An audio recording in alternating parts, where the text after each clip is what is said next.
Welcome back to another episode of Rock Boys Football. We got some breaking news as Kelby Collins out of Alabama commits to the Florida Gators in the 2023 class.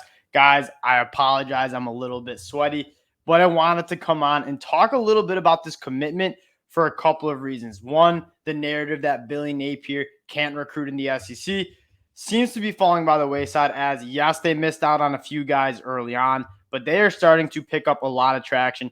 And two, this guy I love, and I love the fit that he has with the Florida Gators. Guys, before we get into the video, just wanted to say thank you guys for all the support you guys have shown the channel. If you do like the content, consider subscribing. Love talking ball with all you guys in the comments section. Let's talk a little Kelby Collins, the player, before we get into what this means for the program. You see it, 6'5", 280 pounds as a rising senior. I love the frame and I love the weight, and it gives you that like flexibility of where he's going to go. Is he as big as a guy like Gervin Dexter coming in? No, but he has that frame that he can get up to 300, 310 pounds and play that interior spot.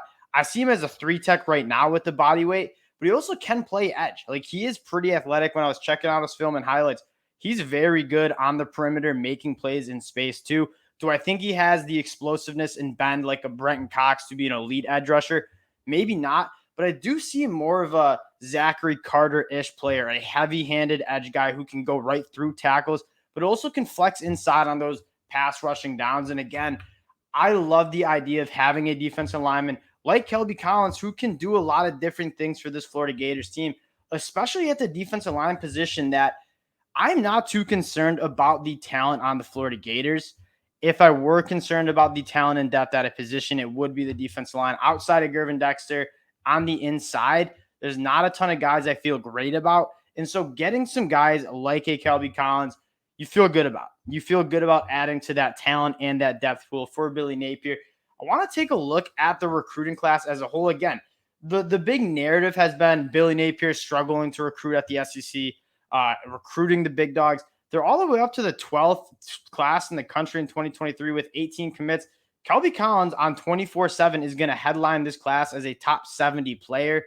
Again, what you want to pay attention to is they only have 18 commits. Most teams that have top 10 recruiting classes in 2023 are more around that 20 recruit number, 23 hard commits. Florida Gators only have 18, so they have a couple more spots that they can fill out. Not sure what their scholarship situation is. That being said, you do think that they did hammer the portal, so maybe they're not hammering the 2023 class as hard as they want to, but you know they're going to get the players. It is not hard to get guys to come to Florida. Have you ever played in the swamp? You've ever been in the stadium? You get why you want to go there. You got the state-of-the-art facilities. Billy Napier should get the job done, and what I'm most excited for about Billy Napier is not his recruiting. I think he'll be a decent recruiter, and you all know Dan Mullen didn't really take recruiting that seriously in Gainesville. Billy Napier is more of, he's going to run a really tight ship, and he's going to develop guys. That was Dan.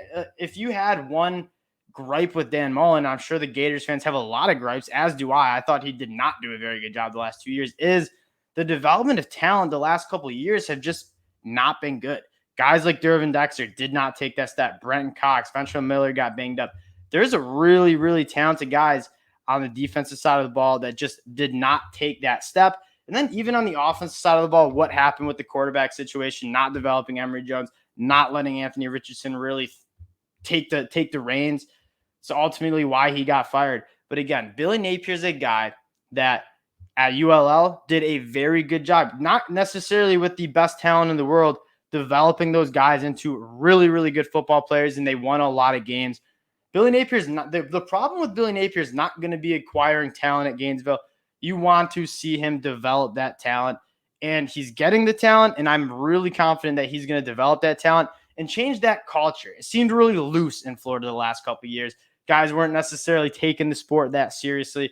That's going to change with Billy Napier, and again, he's getting it going on the recruiting class with a guy like Kelby Collins, one of the best players from the state of Alabama, and a defensive lineman that can do a lot of different things for the Gators. This is a great get. Wanted to keep it all short for you guys on a Saturday. Again, if you like the content, consider subscribing to the channel. We appreciate it, and we'll talk to y'all later.